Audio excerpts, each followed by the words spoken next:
ನಮಸ್ಕಾರ ಸ್ನೇಹಿತರೆ, ಯುಗಾದಿ ಹಬ್ಬದ ಶುಭಾಶಯಗಳು. ಇವತ್ತು ಯುಗಾದಿ ಕಳೆದರೂ ಯುಗಾದಿ ಮತ್ತೆ ಮರಳಿ ಬರುತ್ತಿದೆ. ಹಾಗಾದರೆ ಯುಗಾದಿ ಹಬ್ಬವನ್ನು ಯಾವ ರೀತಿ ಆಚರಣೆ ಮಾಡಿದೆ ಅಂತ ನೋಡ್ರಿ. ಇಲ್ಲಿ ಬೇವಿನ ಸೊಪ್ಪು, ಮಾವಿನ ಎಲೆಗಳನ್ನು ನಾನು ಬಾಗಿಲಿಗೆ ಸಿಗಿಸಿದೆ ನೋಡ್ರಿ. ಸಿಗಿಸಿ ಆದಮೇಲೆ ನಾನು ಒಳಗೆ ನನ್ನ ಮಕ್ಕಳಿಗೆ ನೀರು ಕಾಯಕ್ಕಿಟ್ಟಿದ್ದೆ. ಜಳಕ ಮಾಡಿಸ್ಬೇಕತ್ತಲ್ರಿ, ಅದಕ್ಕೆ ನೋಡ್ರಿ ಬಟ್ಟೆಗಳನ್ನು ಮೊನ್ನೆ ನಮ್ಮ ಯಜಮಾನ್ರು ತೊಗೊಂಬಂದಿರಿ. ಹೊಸ ವರ್ಷಕ್ಕೆ ಮಗಳು ಹುಟ್ಟಿ ತಂದಾರಿ, ಅವರೇನಿಲ್ಲ ತರೋರೇನಲ್ರಿ. 100 ರೂಪಾಯಿಗೆ 4 ಕೊಟ್ರಿ. ಹಂಗಾರೆ ಇಲ್ಲಿ ನಾ ಏನು ಮಾಡಿದೆ, ನನ್ನ ಮಗಳನ್ನ ಎಣ್ಣೆ ಹಚ್ಚಿ ಎರ್ದು ಹಾಕೀನಿ ನೋಡ್ರಿ. ಎಣ್ಣೆ ಹಚ್ಚಿ ಎರೆಯೋದು ಕಾರಣ ಐತ್ರಿ. ಯಾಕಪ್ಪ ಅಂದ್ರೆ ಹೊಸ ವರ್ಷಕ್ಕೆ ಯುಗಾದಿ ಹಬ್ಬದಾಗ ತಲೆಗೆ ಎಣ್ಣೆಯನ್ನು ಯಾಕೆ ಹಚ್ತಾರಪ್ಪ ಅಂತಂದ್ರೆ ಬಿಸಿಲಿನ ವಾತಾವರಣ ಇರ್ತೈತೆ ರೀ. ಅದು ವಾತಾವರಣಕ್ಕೆ ನಮ್ಮ ನೆತ್ತಿ ಎಲ್ಲ ಕಾದಿರ್ತೈತೆ ರೀ. ಅದಕ್ಕೆ ತಂಪಾಗಲಿ, ಕಣ್ಣಿಗೆ ಮತ್ತು ತಲೆಗೆ ತಂಪಾಗಲಿ ಅಂತಂದು ನೆತ್ತಿಗೆ ಎಣ್ಣೆ ಹಾಕಿ, ಕಿವ್ಯಾಗ ಎಣ್ಣೆ ಹಾಕಿ ಎರಿತಾರೆ ರೀ.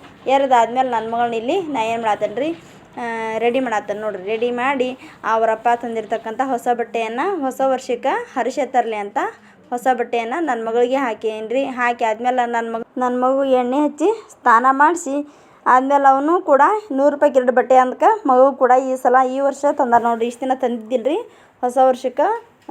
ಆಮೇಲೆ ಇಷ್ಟೆಲ್ಲ ನಾವು ಜಳಕ ಮಾಡಿದ್ವಿ, ಪೂಜೆ ಮಾಡಿದ್ರಿ. ಮಗನಿಗೆ ಹೊಟ್ಟಿಸ್ತಾವಂತ ಅಂದು ಜಗಳ ಮಾಡಾಕತ್ತಿದ್ದಾರೆ. ಅದಕ್ಕೆ ಅಷ್ಟರೊಳಗೆ ಸ್ವಲ್ಪ ದೇವ್ರಿಗೆ ಹೋಗ್ಬರ್ರಿ ನೀವು, ನಾನು ಅಷ್ಟರೊಳಗೆ ನಂದು ಕೆಲಸ ಇರ್ತೈತಿ, ಆಮೇಲೆ ನೀವು ಬಂದು ಊಟ ಮಾಡೋದಂತ ಹೇಳಿದ್ರಿ.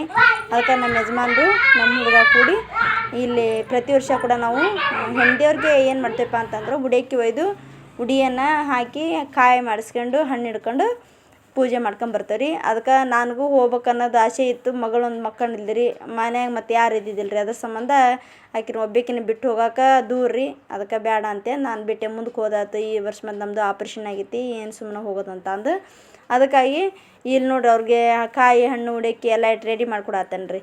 ಅವ್ರು ಅಷ್ಟರೊಳಗೆ ಬರೋದ್ರಾಗ ನನಗೂ ಕೆಲಸ ಆಗಿರ್ತೈತೆ ರೀ.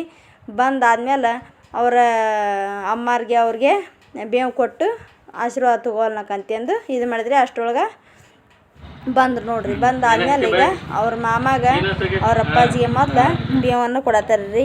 ಬೇವು ಕೊಟ್ಟು ಆದಮೇಲೆ ಊಟಕ್ಕೆ ರೆಡಿ ಮಾಡಕ್ಕೆ ಹೇಳಿದ್ರಿ. ಅದಕ್ಕೆ ಊಟಕ್ಕೆ ಇಲ್ಲಿ ಕೂಡ ರೆಡಿ ಮಾಡಿಟ್ಟೆ ನೋಡ್ರಿ. ಬಂದು ಊಟಕ್ಕೆ ಕುಂತೀರಿ. ಈ ವಿಡಿಯೋ ಇಷ್ಟ ಆಗಿತ್ತಪ್ಪ ಅಂದ್ರೆ ಲೈಕ್ ಮಾಡಿರಿ, ಶೇರ್ ಮಾಡಿರಿ, ಕಮೆಂಟ್ ಮಾಡಿರಿ, ಸಬ್ಸ್ಕ್ರೈಬ್ ಮಾಡಿರಿ. ಹಂಗಾರೆ ನಿಮ್ಮ ಒಂದು ಹೆಚ್ಚಿನ ಲೈಕು ವಿಡಿಯೋಗಾಗಿ ನಾವು ಕಾಯ್ತಾ ಇರ್ತೇವೆ ರೀ.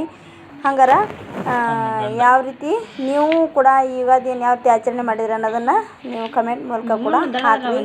Thank you friends. ಯುಗಾದಿ ಹಬ್ಬದ ಮತ್ತೊಮ್ಮೆ ಶುಭಾಶಯಗಳು ಎಲ್ರಿಗೂ.